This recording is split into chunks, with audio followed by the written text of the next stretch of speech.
Hello, everyone, and welcome back to Survivor Talks with Mike. Today we'll be covering the post-merge of Survivor Africa. There's a lot to cover, so let's hop right into it. Starting back with episode 7 at Samburu, Brandon and Kim P are worried about coming into the merge with only 4 original Samburu if Boran stays loyal. Brandon talks to the former Boran members about keeping him around over the others. While they await the merge, Lex makes an Uber spoon. Kelly finds that he is getting more annoying and dad-like as the game goes on.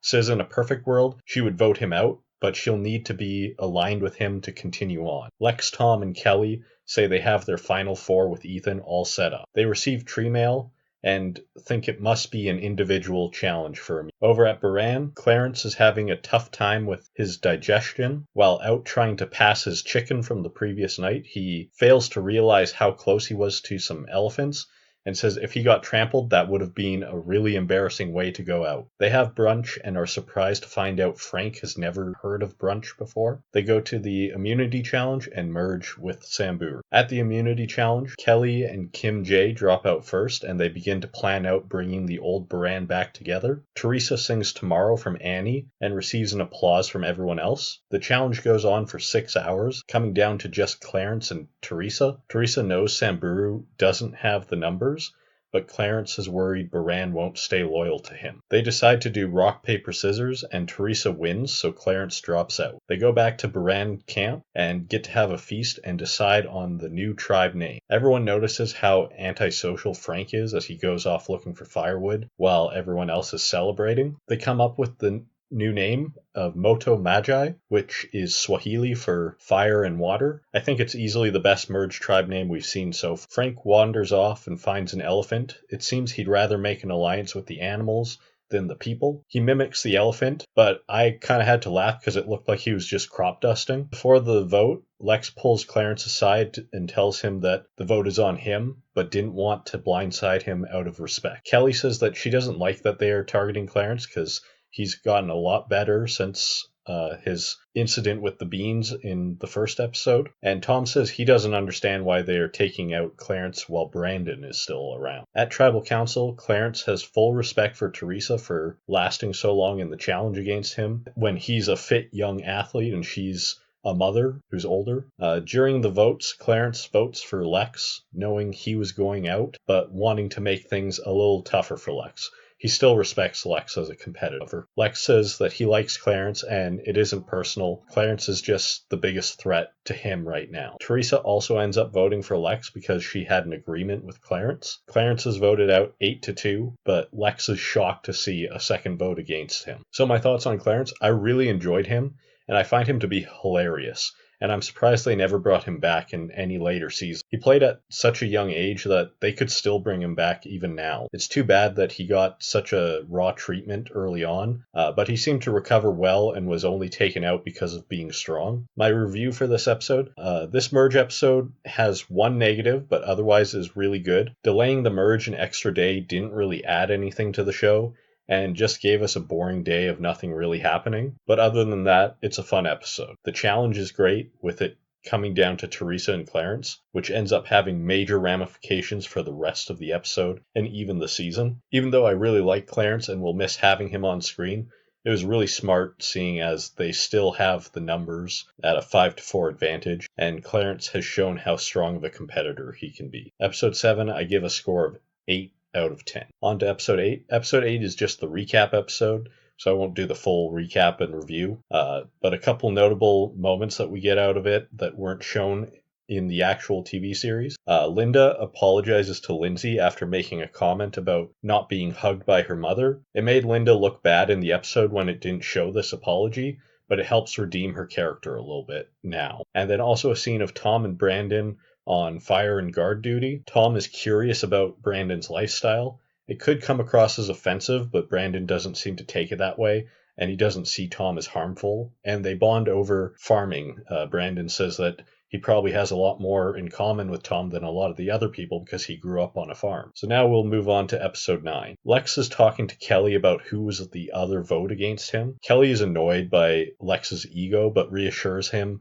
that it wasn't her. Brandon thinks it's ridiculous that Lex is so riled up by a single vote, and he kind of wishes been him to cast that vote against him. Lex says his gut tells him that Teresa wouldn't have done it, but she was the one who actually did do it, and she thought it would be meaningless, but still doesn't want to fess up about it because she wants to stick around a little bit longer. At the reward challenge, Ethan wins, just barely beating Lex. He gets to go into town and barter 2 goats. Everyone else gives them some of their stuff to barter in town, and Ethan brings Lex with him to help. While in the town, they are completely exposed to the different culture and are total fishes out of water. They joke about how this was supposed to be a reward. They manage to sell the goats and use the money to buy themselves some fries at a restaurant. Ethan gets sick from that.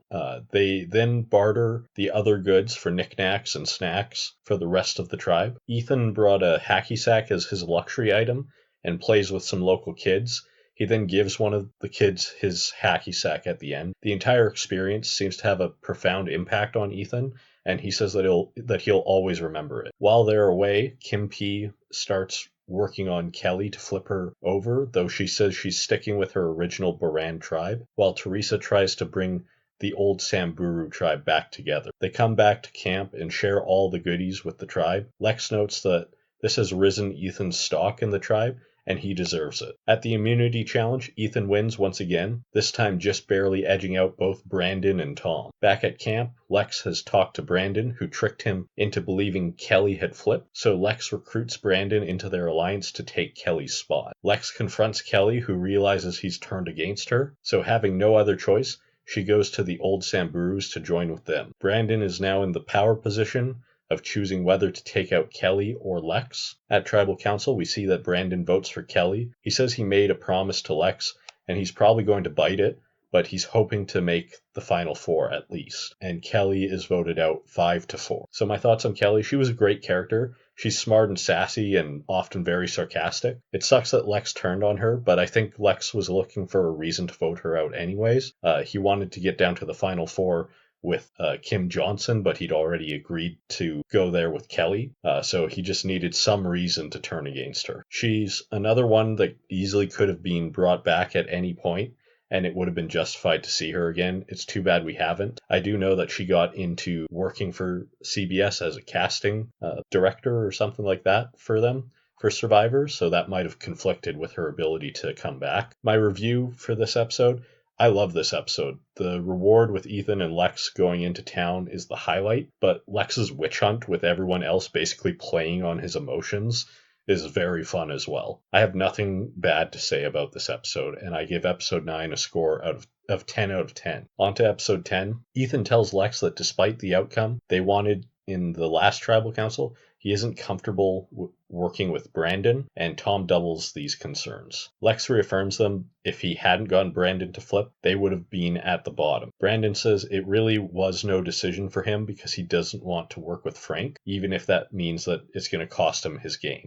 Kim P was unhappy that her friend Brandon had turned against her, and Frank approaches Lex about starting an alliance, but Lex was uninterested due to Frank's personality. We see the effects being out there has had on Tom, as he has a boil emerging on his neck. He says it's a horn growing there, like many of the animals around them have. For the reward challenge, the tribe members have to randomly pair up, and ironically, Brandon and Frank end up as a pair. The challenge is a team race, and Brandon and Frank work surprisingly well together in order to win. Everyone else has a laugh about how Brandon was cracking the whip on Frank, and if you listen carefully, you might hear the whip being cracked again tonight at their reward. Brandon and Frank get to enjoy food and drinks while watching Out of Africa together. Frank says he doesn't enjoy the company, and none of this changes his views on Brandon's lifestyle, but despite saying that, the clips look like he had a pretty good time out there. There is a big scramble at the camp with Ethan and Tom not trusting Brandon,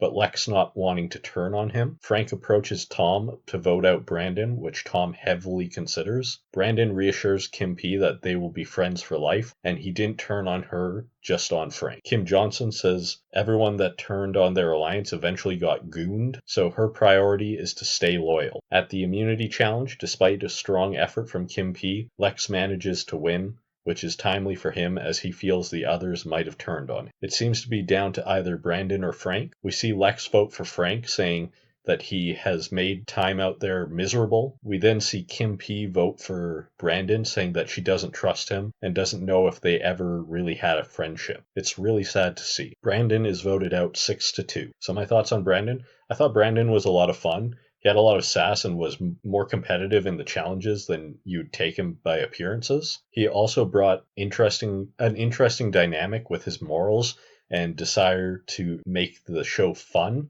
being more important to him than what was always the best strategic decision. My review for this episode: this is another episode that I always remember, mainly for its reward challenge with Brandon and Frank. The strategic play also getting very interesting in these few votes, as it looks a lot like voting strategies that we won't see become the standard until 30 seasons from now. It might be unintentional, but they are creating voting blocks by rounding up the players they need for one vote, and then a different group for the next vote. I give episode 10 a score of 9 out of 10. On to episode 11. Tom and Ethan are losing trust in Lex since he voted with Brandon at the last tribal council instead of with them. Ethan and Kim P are on guard duty when some lions can be heard just outside their camp. The danger still looms over them. The next morning, everyone is noticing how much of a toll it's taken on them. They are all feeling lethargic. Kim Johnson's legs have swollen up. She jokes, "Just wait until the swelling gets to her boobs."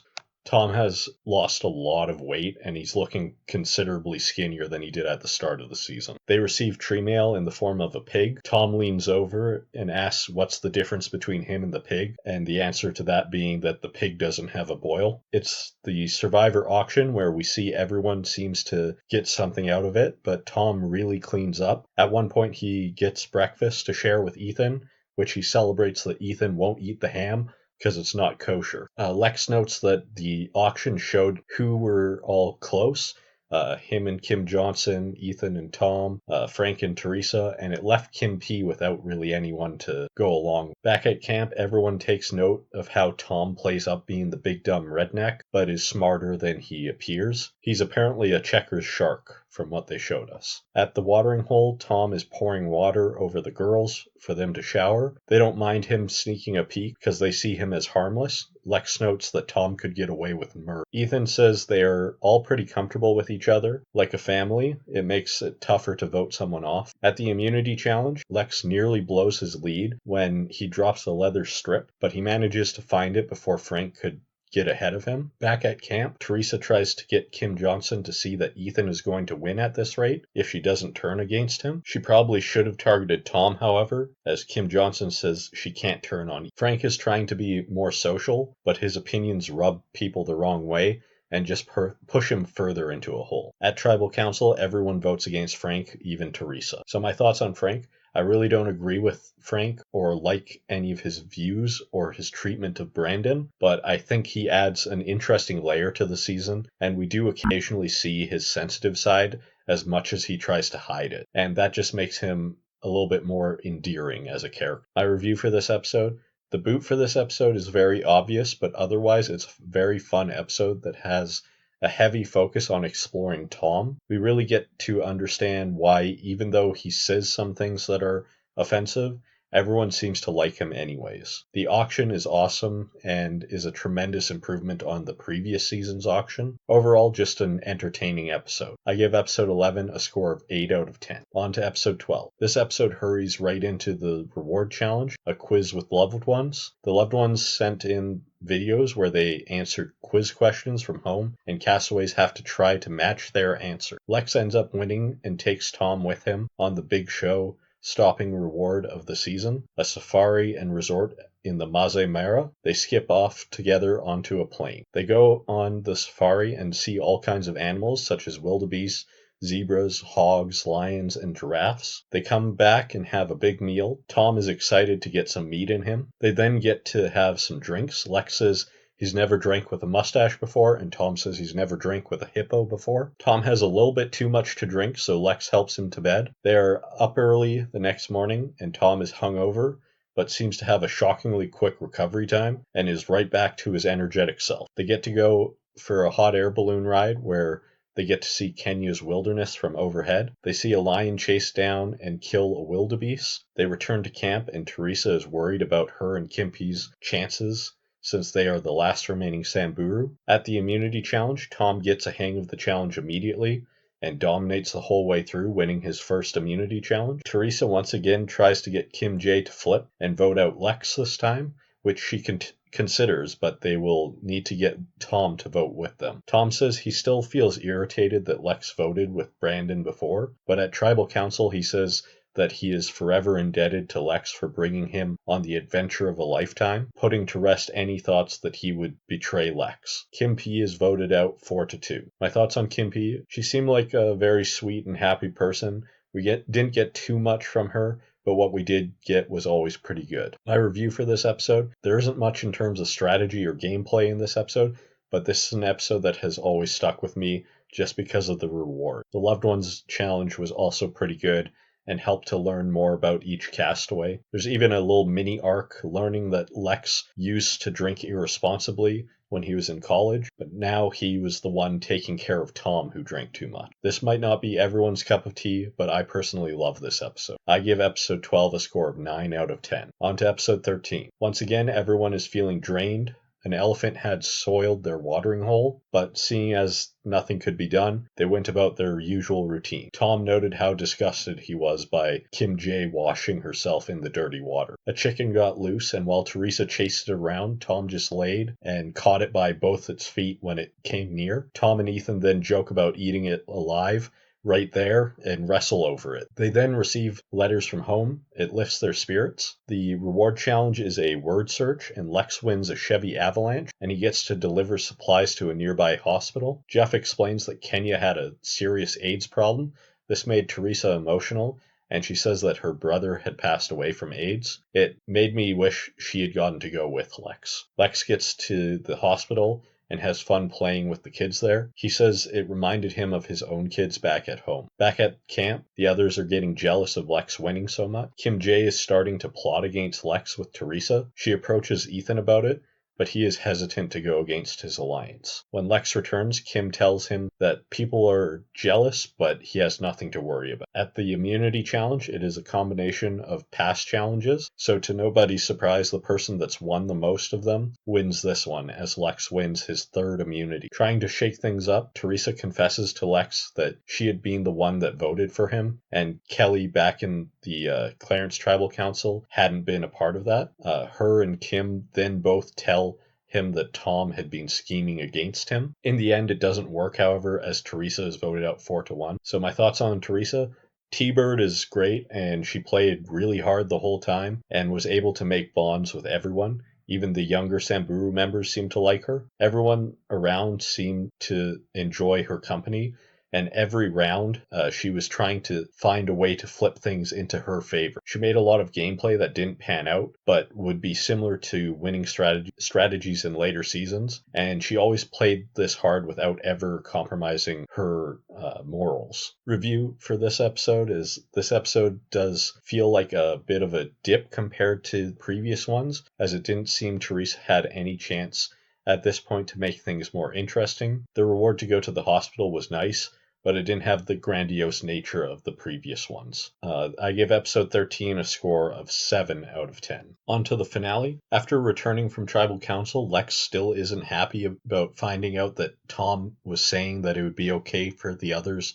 to vote him out. He confronts him the next morning. They talk it out and realize that it was mostly just paranoia and their alliance is still strong. They are informed that they will have a quiz about the other tribe mates as the next immunity challenge at the Tribal Council. During the quiz, Kim Johnson and Lex are tied, and the next question is, which female contestant has no piercing? Kim says Kelly, which is correct, and Lex says Lindsay, which is actually also correct, but production didn't seem to know that, so Kim wins immunity. This forces the alliance to break up early, and Tom is voted out 3-1. So my thoughts on Tom: he was not at all politically correct, and some of the things he said really haven't aged well, but like the players on the season seem to realize, it wasn't coming from a hurtful place.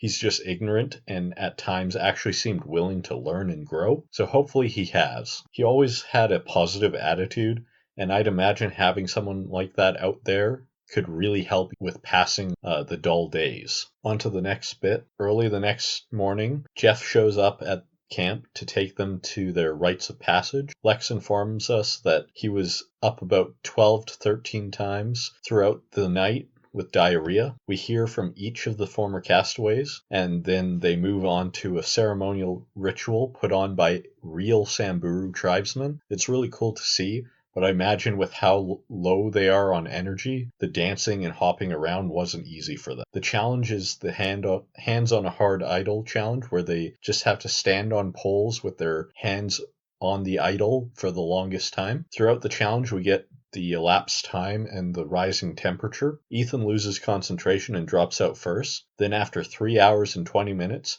and with the heat up to 104 degrees Fahrenheit, Lex's body fails him as he seems to nearly faint, giving Kim Johnson her second immunity and the final one of the season. Back at camp, they congratulate Kim and talk to her about her upcoming decision. Lex and Ethan thank each other for the alliance, and they are both happy for how things worked out. At Tribal Council, both Lex and Ethan tell Kim to vote with her heart, and they wouldn't hold anything against her for whoever she chooses. Kim votes out Lex, and he gives her a hug, congratulates Ethan. So my thoughts on Lex. Lex dominated the game physically, strategically, and though we hear about some disagreements, and he's shown as being pretty aggressive, everyone seems to really like him and trust him because he made real bonds with every single person out there. Lex is probably my favorite player that we've seen to this point, as he has the most complexity. He is strongly loyal and emotional, but if he believes you crossed him, you are dead to him. So on to the next part. Kim tells us that her reason for voting out Lex was that it seemed like he felt like he deserved it, whereas Ethan didn't come across as so entitled. We hear a thought from each of the jurors. Kim P says that it's a surprising pair at the end with the oldest and an introvert, and Kelly says that she's a sore loser and she didn't vote for Lex. At Tribal Council, both Kim Johnson and Ethan get to address the jury. Kim seems very composed and well-spoken. Ethan doesn't seem too bad, but is definitely a bit more scattered. Each juror asks a question. Some notable ones would be Lex asking what they would do with the money. Kim says she wants to help spread AIDS awareness, and Ethan wants to start a charity soccer project. Brandon asks who they think deserves to be at the end the most and who the least. They both say Lex deserved to be there. Ethan says Brandon doesn't deserve to be there, and Kim smartly says Tom, since she isn't going to be getting his vote anyways. Kelly thanks Kim Johnson for voting out Lex, but wasn't impressed by her game, and says to Ethan that he didn't make any effort to get to know her. She then asks them to pick a number between 1 and 1,000. Kim says 3, and Ethan picks 888. Both of these are awful answers, but I don't think either of them really cared for this question. Didn't seem like Kelly put that much thought into what she was going to ask. Kim P asked them who they learned the most from and the least from. Kim Johnson says she learned most from Kim P herself, from how mature and strong she is at such a young age, and she had fun with Tom, but didn't learn very much from him. Ethan says he learned most from Teresa, since she was a place of comfort for him, but learned the least from Kelly since he didn't get to know her very well. We get to see a few of the votes. Brandon says that he was leaning towards Ethan, but then Ethan slammed him on his own question, so he votes for Kim Johnson instead. We see Kim P, who says she was also coming in thinking she would vote for Ethan, but she really liked what Kim Johnson's answer was to her question, so she changed her mind. Tom votes for Eat Hen, to nobody's surprise, but he's kind of sour towards Kim Johnson in his voting confession. And then we get Kelly's quote from The Graduate, her favorite movie, to say that the room number was 568, and she votes for Ethan. They try to hide the transition to live, but it's pretty obvious as they've gained some weight and Kim Johnson now has makeup on, and the sound quality gets worse. The votes are read, and Ethan wins 5-2 and screams a big woo, which is forever etched in my memory. Kim Johnson, my thoughts on her are that she is underrated in the Survivor community. People say she needed to flip sooner, but she still got to the end this way, and the other way would have likely just given the win to a Samburu member. This was her best path to victory, and she gave a great final Tribal Council performance despite likely drawing dead coming in. Ethan, My thoughts on him are that he's the most likable winner we've had so far and probably ever. His Final Tribal Council performance is bad, but he really is a good player. With a better Final Tribal Council performance, he would have been the first perfect game we've seen. We find out that he was coming into the Final Tribal Council winning 7-0, and he hadn't received a single vote against him all season long. That just goes to show how good of a game he was playing. He just needed to do a little better with selling himself at the Final Tribal Council. Outside of the game, he followed through with his plan to start a charity soccer program, and it has helped a lot of people, so that just makes him seem even more likable. My review for the finale: there's one major issue with this finale, and that is the Fallen Comrades quiz getting that one answer wrong, which completely changes the rest of the episode if Lex wins that tiebreaker. Otherwise, this finale is awesome. It has the player quotes during the rites of passage for the first time, the winner is satisfying, and we're told exactly how or why they get each of their votes. I also really like the time spent on the culture and location, like the ritual and the Final Four taking one last hike together. I give the finale a score of 9 out of 10. I know my scores are probably a little bit higher than most people's are for this season. I just personally really enjoy this one, and I think it's kind of underrated as a full season compared to the rest of them. That's it for my recaps. Next week we'll go on to a different subject, still covering Survivor Africa, however. If you want to catch that, please hit subscribe. If you enjoyed this, hit like, and thank you for watching.